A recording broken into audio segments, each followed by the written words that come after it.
Olá, este é o Poder Entrevista. Eu sou Rafaela Barros, repórter do Poder 360 e vou entrevistar André Nassar, presidente da ABIOV, Associação Brasileira de Indústrias de Óleos Vegetais, por videoconferência. André tem 49 anos, é engenheiro agrônomo formado pela USP e doutor com especialização em negócios internacionais pela Faculdade de Economia e Administração. Ele já foi secretário de Política Agrícola do Ministério da Agricultura e preside a ABIOV desde 2018. A ABIOV é uma associação que representa 15 empresas produtoras de farelo, óleos vegetais e biodiesel. A área de atuação do grupo envolve milho, girassol, mamona e principalmente soja, a partir da qual é produzido o biodiesel, que será o foco da nossa entrevista. André, obrigada por ter aceitado o convite. Oi, Rafaela, obrigado pelo convite, agradeço o Poder 360, é um prazer estar aqui nessa entrevista com vocês. Agradeço também a todos os web espectadores que assistem a este programa. Esta entrevista está sendo gravada no estúdio do Poder 360, em Brasília, em 11 de abril de 2022. Para ficar sempre bem informado, inscreva-se no canal do Poder 360, ative as notificações e não perca nenhuma informação relevante. Eu começo essa entrevista perguntando, André, em 2021 a safra de soja bateu recorde, foram 138,9 milhões de toneladas. As exportações também atingiram o maior volume histórico. Quais os principais fatores que contribuíram para esse desempenho e como o setor projeta os números para 2022? Bom, o principal fator desse grande crescimento da safra de soja no ano passado foi basicamente os preços elevados em 2020 por conta de toda a crise da pandemia, né? Porque a crise da pandemia em 2020 fez com que os preços dos alimentos subissem. E quando sobe muito o preço dos alimentos, e aí a soja é uma lavoura que tem muita liquidez, né? É a principal a lavoura do Brasil hoje, o produtor rural responde com muita rapidez e ele aumentou a produção em 2021, que ele toma a decisão de plantar no primeiro semestre de 20 e colheu em 21. Então esse foi o principal fator do crescimento da produção de soja e aí, consequentemente, o mesmo ocorreu na exportação. Por ter sido um volume muito grande, nós acabamos exportando, o Brasil exportou muito, porque o preço alto decorre de demanda crescente, que foi o que aconteceu em 2021. Para 2022, o cenário é um pouco diferente, porque houve uma perda de safra de soja, que se a gente olhar desde as primeiras estimativas lá em outubro, novembro do ano passado, até as mais recentes, houve uma redução de 20 milhões de toneladas na safra de soja. Então, esse ano o cenário é um cenário de redução de exportação de soja por conta dessa menor safra, tá? Embora o processamento de soja, acho que isso é importante mencionar, que é um dos negócios, né, das empresas da ABIOV, ele vai se manter, o processamento, mas tudo indica que as exportações vão cair esse ano por conta do menor volume de produção, fruto dessa seca que ocorreu na região sul e sudeste do Brasil. No caso das exportações, quais são os principais destinos, tanto da soja in natura quanto do farelo e do óleo de soja? Bom, a soja in natura, cerca de 75%, às vezes um pouquinho menos, 72%, 73% vai para a China, que é o principal mercado, e o resto é bem pulverizado, né? No caso do farelo, metade da exportação de farelo vai para a União Europeia, a outra metade vai para o Sudeste Asiático, excluindo China, porque a China só compra o grão. E o óleo de soja, que é um outro derivado, né, das nossas indústrias, aí já tem uma concentração maior na Índia, mas também tem vários mercados que são compradores do nosso óleo de soja. Qual é a relação, André, entre a produção de óleo e a do farelo de soja usado nas rações animais? Bom, a soja ela é uma planta, né, uma semente, vamos falar assim, uma semente oleaginosa que tem uma característica muito própria, tá? Outras oleaginosas são diferentes da soja. Ela tem, se a gente for olhar em peso, quando você processa ela, ou seja, você pega a semente, você extrai o que tem de óleo dela, você fica com farelo de soja. Então, em volume, uma tonelada de soja dá 800 gramas de farelo, e 200 gramas, perdão, de óleo. Isso são números gerais, é um pouquinho mais de óleo, um pouquinho menos de farelo, tá? Esse farelo de soja, ele é muito proteico, ele tem cerca de 46% de proteína. Então, a soja, ela sempre foi muito industrializada por conta da produção de farelo, que é a base da proteína para alimentação animal. E o óleo era uma espécie de subproduto da soja no passado. Com a valorização do óleo, valorização essa que é mais recente, é de 3, 4 anos para cá, por conta do crescimento do mercado de biocombustíveis, vários biocombustíveis estão consumindo o óleo vegetal, tá? Como matéria-prima para a produção do combustível renovável, né? Isso gerou uma valorização do óleo. Então, não só para o mercado de alimentos, mas também para o mercado de combustíveis, os óleos vegetais como um todo ganharam uma valorização muito grande. Então, hoje, nós temos esses dois produtos da soja que são relacionados. Por quê? Se a demanda por óleo aumenta, estimula maior processamento de soja, produz mais farelo. Se a demanda por farelo aumenta, estimula mais processamento de soja, produzindo mais óleo. Então, eles são complementares. Agora, falando sobre o biodiesel, que é produzido a partir da soja, em 2018, durante o governo Temer, uma resolução do CNPE, Conselho Nacional de Política Energética, definiu metas de aumento gradual na proporção do biodiesel no diesel. Ao longo de 2021, essas metas foram revistas para baixo pelo Conselho, que também fez o mesmo em relação a 2022. Para este ano, saiu a meta dos 14% previstos para 10%. Na sua avaliação, o que provocou essa mudança na política de incentivo do biodiesel? Bom, foram vários momentos, né? Você resumiu muito bem, acho que vale mencionar. Em 2020 também houve alteração no mandato de mistura, depois 21, depois 22. Então, 2020 foi mais o cenário da pandemia mesmo, que gerou uma incerteza sobre a demanda de diesel. Então, aí o governo entendeu que era preciso flexibilizar o mandato de biodiesel. Em 21, o principal fator foi uma preocupação com aumento de preço do diesel. Isso levou a uma redução no começo do ano do mandato de biodiesel. Ao reduzir o mandato de biodiesel, cresceram as exportações de óleo de soja e o governo falou assim, olha, eu não posso mais recuperar porque já foi muito óleo de soja exportado. Então, era mais uma questão do preço do óleo de soja que afetou muito a decisão de oscilar a mistura ao longo de 21. Já em 22, o governo resolveu fazer diferente. Ele falou assim, eu não quero mais oscilar, eu tomei a decisão, vai ser 10% o ano inteiro. Então, eu vejo dois fatores principais para a decisão de manter em 10%. Primeiro, porque o biodiesel hoje ele é mais caro que o diesel e o governo federal hoje está muito preocupado ou muito interessado em não deixar o preço do diesel subir, porque quando o preço do diesel sobe, você gera aumento de custos em várias cadeias, em vários setores produtivos e diversas áreas da economia brasileira. Então, esse foi o principal fator. O segundo fator, que acabou, na verdade, ajudando o governo, foi um movimento de setores para frente da nossa cadeia, distribuidores, montadoras e até postos de gasolina e confederações de transporte, né?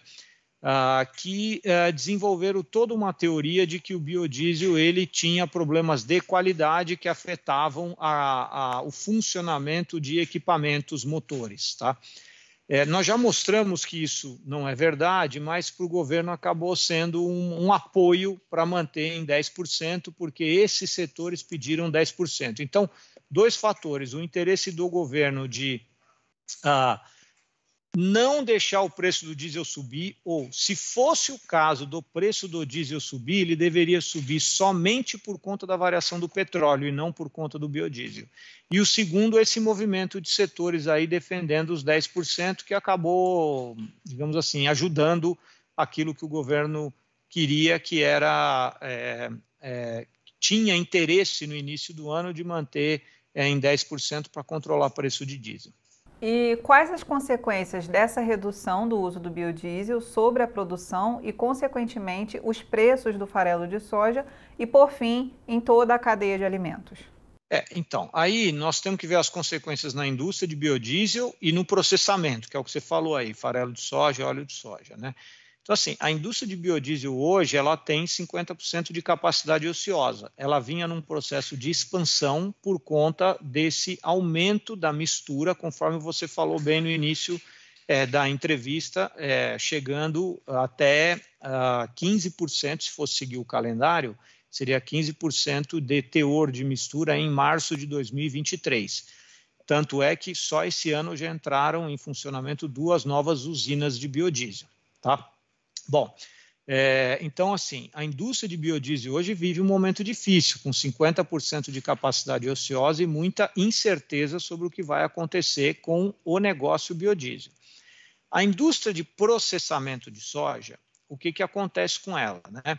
Se nós tivéssemos um teor de biodiesel superior, se fosse o B14, por exemplo, que é o que deveria ser esse ano, nós estaríamos processando ao redor de 4 a 5 milhões de toneladas a mais de soja. Então, esse ano vamos processar entre 47 e 48 milhões de toneladas de soja, mas deveríamos estar processando 52 milhões, 51, 52 milhões de toneladas de soja. Então, para a indústria de processamento de soja também não foi boa a decisão, porque ela poderia estar produzindo mais. No entanto, a indústria, de processamento de soja, continua aumentando o processamento devagar, num ritmo menor do que deveria, mas continua por conta da demanda por farelo de soja, que cresce por conta do consumo das carnes, e também do óleo de soja, conforme eu já falei, que hoje o óleo de soja ele tem mercados internacionais bastante relevantes. Não é à toa que no ano passado o Brasil exportou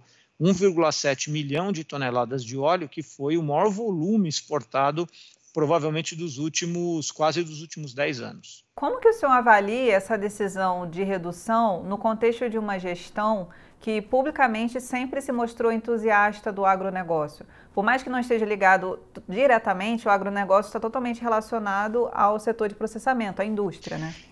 O que eu enxergo assim, o governo atual, ele é efetivamente defensor do agronegócio, disso não há a menor dúvida, né? Mas ele tem uma visão que é mais voltada para a produção inicial, para a produção do produtor rural. A visão da agroindústria, ou seja, daquela indústria que processa os produtos do agronegócio, eu entendo que o governo, sim, ele é defensor também, mas quando você entra no mundo da energia, que aí você tem uma discussão entre o combustível fóssil, né, o combustível de origem fóssil, com o combustível de origem renovável, no meu entendimento, o governo ele olha mais o lado do combustível fóssil. Primeiro porque o combustível fóssil ainda é mais barato do que o combustível renovável, claro que em alguns casos não é, mas no caso do biodiesel é o caso, o biodiesel é mais caro do que o diesel, né?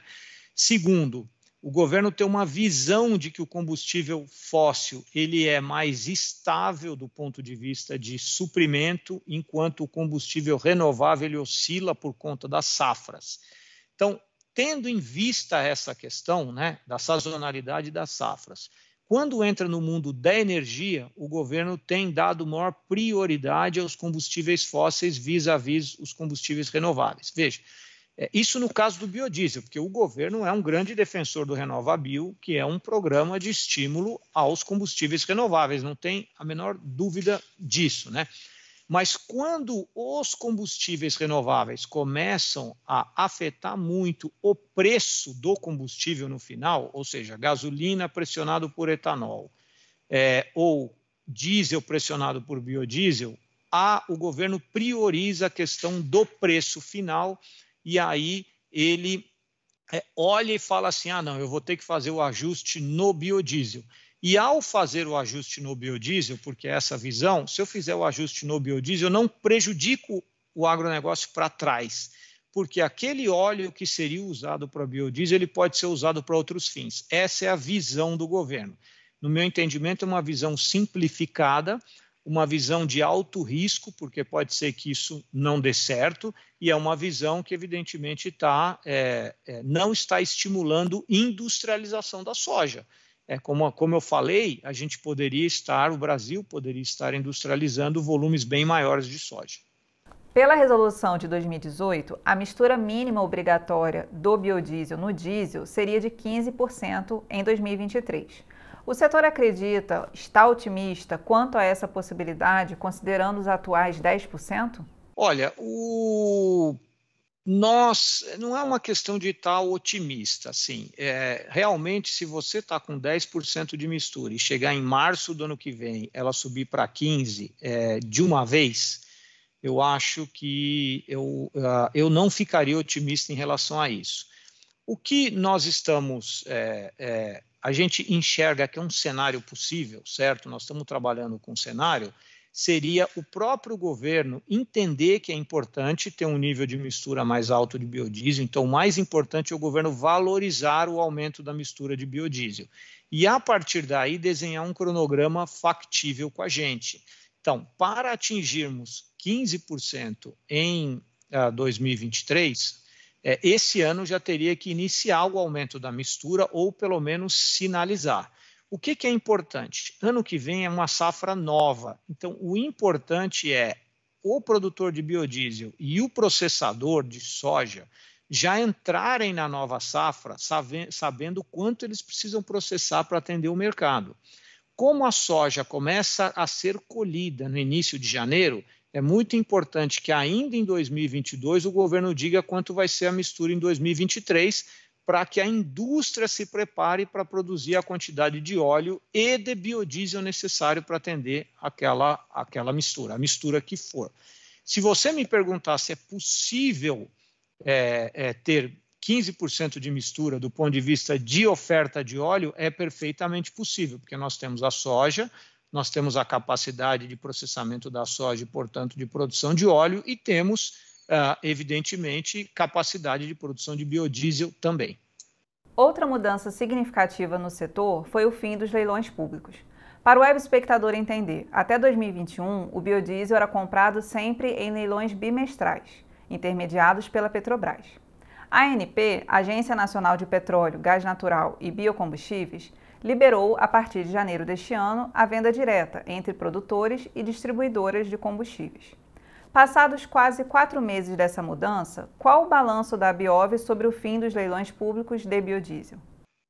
Bom, as empresas ainda estão se adaptando ao novo modelo, né? Adaptando em que sentido? Toda a estrutura comercial delas é totalmente nova, né? Porque fazia-se uma venda no leilão que durava cerca de uma semana e agora é dia a dia diário, né? De negociações com distribuidoras. Antes vendia-se para a Petrobras num sistema de leilão público, agora vende-se para distribuidoras, que é um mercado bastante concentrado. 3 empresas concentram aí talvez 80% do mercado. Então, é todo um processo de negociação completamente diferente, né? Ainda tem alguns problemas o sistema de venda direta. Por exemplo, foi os estados, né, desenvolveram um convênio, que a gente fala de convênio CONFAS, para arrecadação de ICMS, para que não houvesse aumento de custo na cadeia, diante do novo sistema de comercialização. Só que esse convênio, embora ele tenha sido aprovado no ano passado, ele requer legislações e regulamentação estaduais, então nem todos os estados já estão com esse convênio operando, né?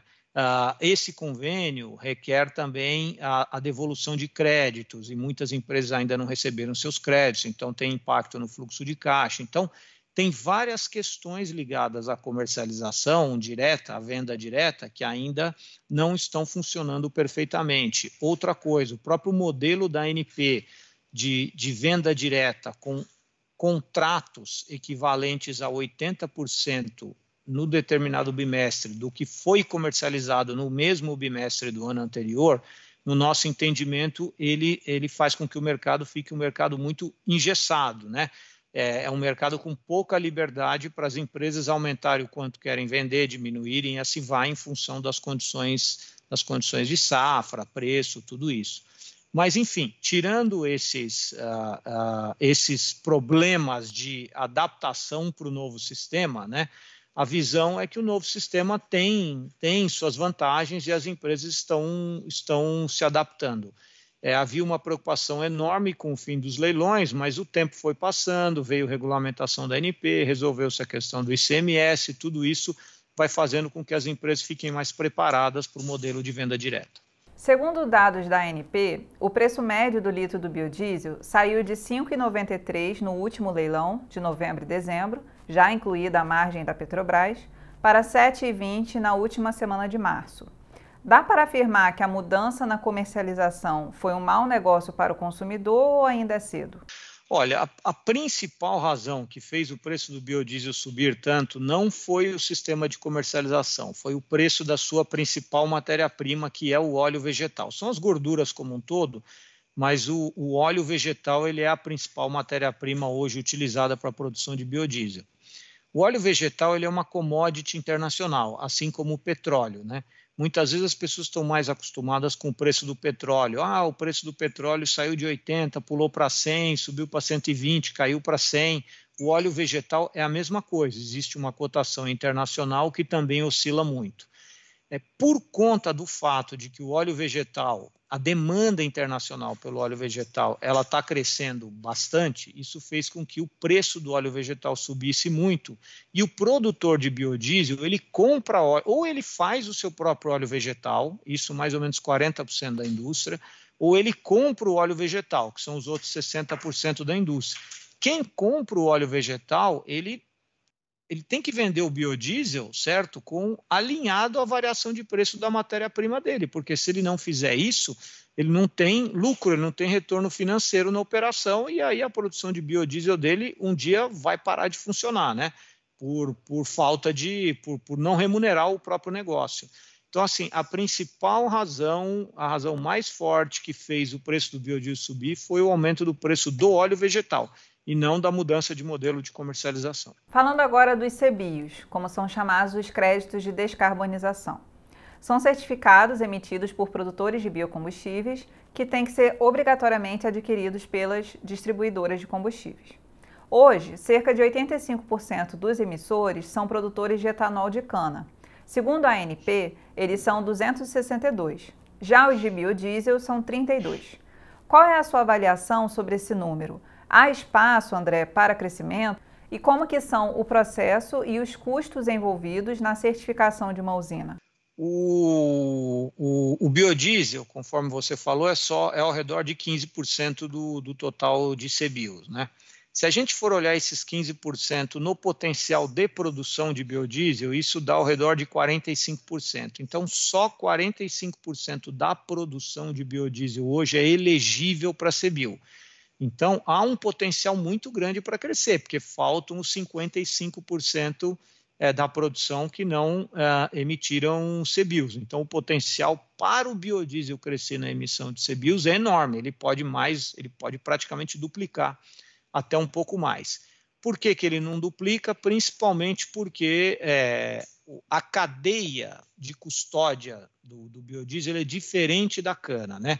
A cadeia de custódia do biodiesel, nós estamos falando de um produtor de soja que vende essa soja para uma indústria, essa indústria processa essa soja, produz o óleo que vende essa soja, esse óleo de soja para um produtor de biodiesel.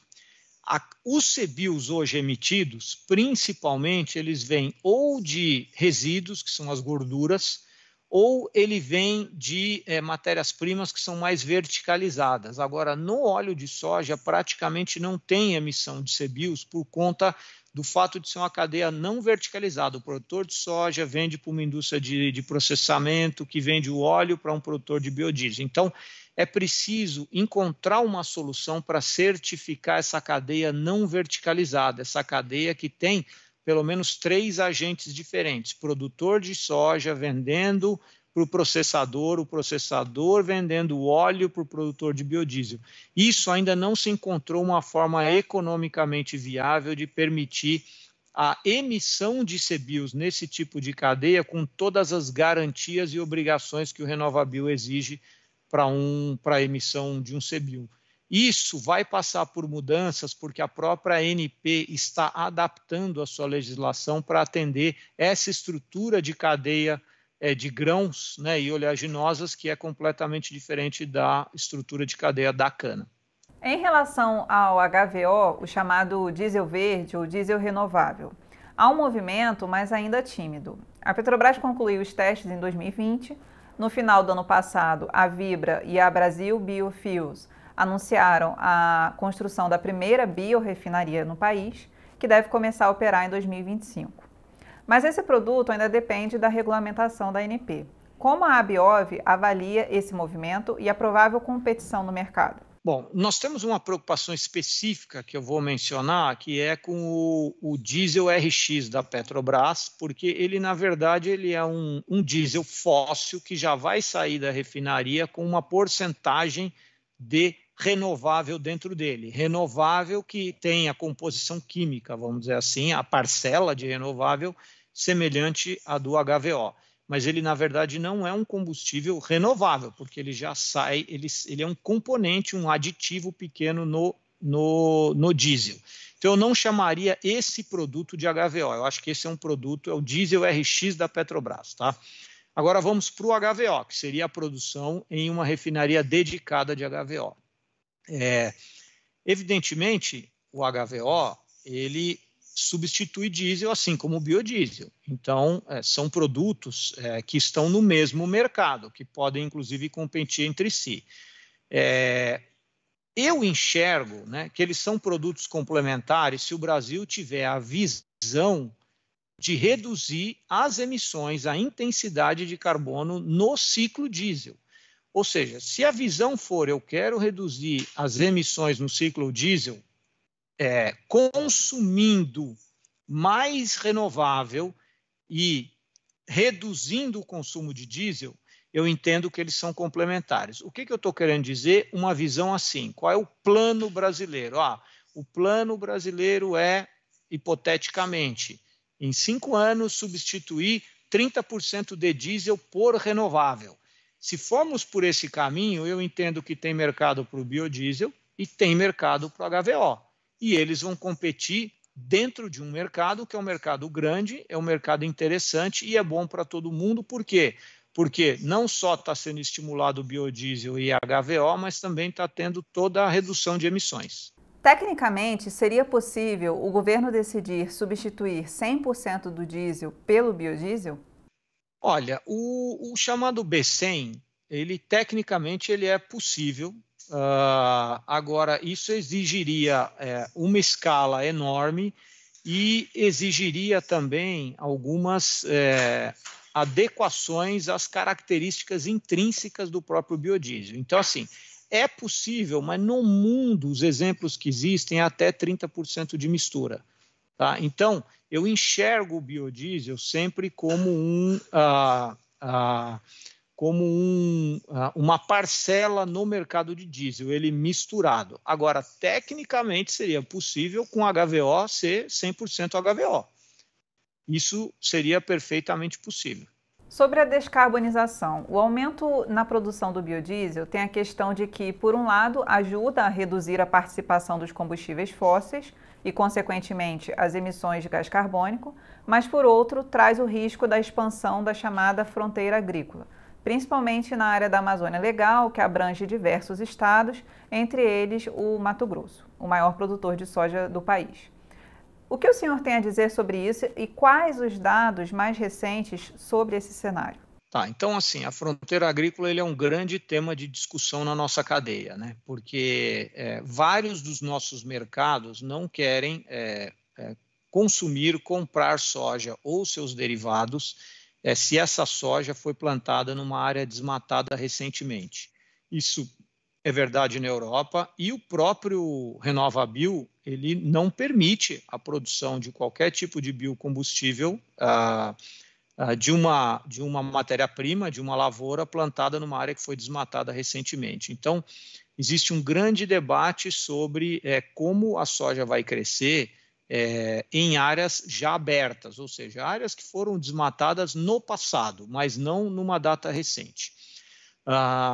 o nosso papel como compradores de soja é ter o controle disso. Tá? Então, é muito importante que a gente conheça a origem dessa soja para a gente poder identificar se ela veio de uma área desmatada recentemente ou não.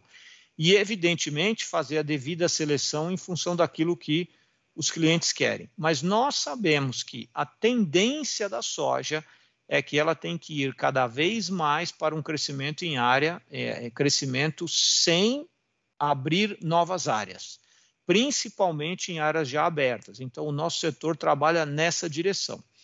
Nós temos algumas políticas que são assim de controle mais forte, que seria o caso da moratória da soja, que se a soja foi plantada numa área desmatada depois de 2008, as nossas empresas não compram essa soja. Então, é uma política para que não seja adquirido soja no bioma Amazônia, que é um pedaço de Mato Grosso, mas é mais Pará, mais Rondônia, que são os principais estados aí produtores de soja, né? No caso do bioma Amazônia, Mato Grosso, Pará e Rondônia. Então, nós temos essa política é justamente para garantir que a soja que nós estamos adquirindo, produzida no bioma Amazônia, vem de áreas abertas antes de 2008. No Cerrado, que hoje é 50% da área de soja, que tem uma fronteira agrícola muito importante. O Cerrado hoje é a região de maior crescimento da produção de soja no Brasil. Nós fazemos um monitoramento. Então, assim, no passado, cerca de 30% da expansão da soja era em cima de área desmatada recentemente. Hoje é ao redor de 7%. Então, nós já estamos enxergando uma redução da expansão da soja em áreas desmatadas recentemente. Sabemos que no Brasil é permitido abrir área desde que legalmente, certo? O produtor pode abrir área, mas o sinal que nós estamos sinalizando para os nossos produtores é que os nossos compradores, os nossos consumidores querem soja de área soja plantada em área que não foi desmatada recentemente. Então, nós estamos criando os incentivos para fazer essa transição. Chega ao final esta edição do Poder Entrevista. Em nome do jornal digital Poder 360, eu agradeço ao André Nassar. Quero agradecer o Poder 360 pela entrevista e os pontos que nós tocamos foram todos muito interessantes, soja, biodiesel e até a fronteira agrícola. Então, espero que eu tenha trazido um conjunto de informações bastante interessante para os ouvintes. Agradeço também a todos os web espectadores que assistiram a este programa. Esta entrevista foi gravada no estúdio do Poder 360, em Brasília, em 11 de abril de 2022. Para ficar sempre bem informado, inscreva-se no canal do Poder 360, ative as notificações e não perca nenhuma informação relevante. Muito obrigada e até a próxima!